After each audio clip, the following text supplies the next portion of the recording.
Vamos a presentar el trabajo que se llama Apropiando nuestras raíces, presentado por Patricia López y Daniela Silva.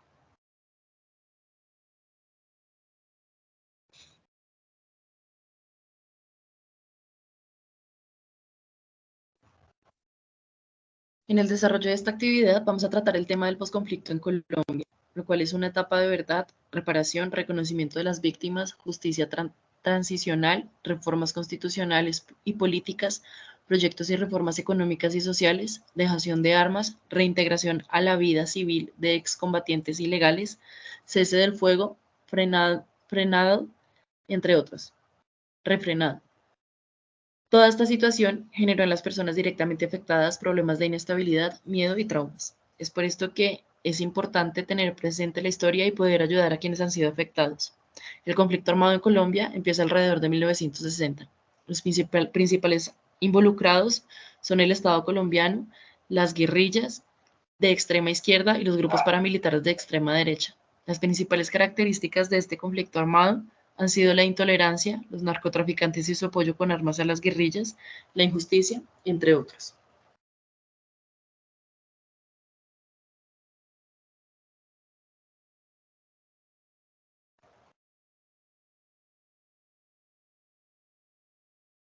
El conflicto armado, víctimas de guerra. La esencia del conflicto armado en Colombia ha estado por más de 5 décadas y ha generado una serie de afectaciones en la población, dejando a su paso a miles de víctimas y asimismo vulnerando sus derechos en todos los aspectos. A partir de esto, el Estado colombiano ha creado normas como la Ley 1148 del 2011, que busca brindar atención a las víctimas para resarcir los daños y reparar. También se destaca el decreto 4800 del 2011, donde se establece la creación del PAC-CIVI, que es el Programa de Atención Psicosocial y de Salud Integral a las Víctimas. Reparación a las víctimas. La reparación integral es un deber del Estado y un derecho de las víctimas afectadas, reconociendo el daño causado, donde se contribuye a la reconstrucción del proyecto de vida, devolviendo a las víctimas su estatus y la garantía de sus derechos.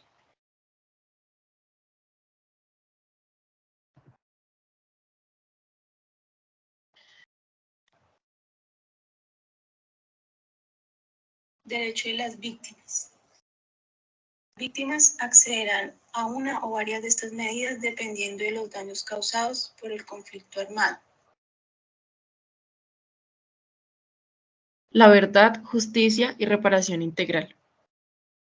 Ser destinatario de las acciones afirmadas, adelantadas por el Estado para proteger y garantizar el derecho a la vida en condiciones de dignidad. Solicitar y recibir atención humanitaria. Participar en la formulación, implementación y seguimiento de la política pública de prevención, atención y reparación integral. Es decir, que tienen derecho a la reparación. Esto se refiere a las medidas para reparar las violaciones de los derechos humanos, proporcionando una serie de beneficios materiales y simbólicos a las víctimas o a sus familias, así como a las comunidades afectadas. El rol del psicólogo en el conflicto armado. El psicólogo comunitario se ha visto como un agente de cambio dispuesto a promover la toma de conciencia social y la identificación de problemas y necesidades propias de las víctimas del conflicto armado. Es el eje principal para realizar el proceso de acompañamiento y control de los impactos emocionales y psicosociales de la víctima. Es quien se encargará de comprender las respuestas emocionales. Es el agente principal para la restauración de sus derechos. Es quien busca brindar a la víctima una atención que genere dignificación y reconocimiento. Contribuye también en la reconstrucción de un tejido social.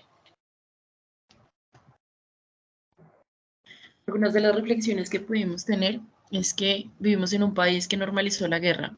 Necesita tiempo para reaprender la paz y para olvidar la guerra en sí, poder dejar atrás el conflicto y la inseguridad. Gracias a la experiencia que tiene Colombia en estos procesos de paz, podemos tener varias enseñanzas para afrontar resoluciones de conflicto que se presenten a futuro. También aprendimos que no hay conflicto que valga tanto la pena como para que se justifique cobrar la vida de aproximadamente 218.094 personas. El problema de este conflicto no es que solo involucre a diferentes grupos o bandos, es que hay niños inocentes, padres y madres y campesinos pagando con su vida por una guerra a la cual ellos no deberían pertenecer. En conclusión, el conflicto armado ha dejado un número de víctimas directas o indirectas que el Estado ha buscado reintegrar, estableciendo leyes que permitan garantizar su salud, tanto física como psicológica y social, y así de alguna manera promover la reconstrucción de su estructura social. Muchísimas gracias.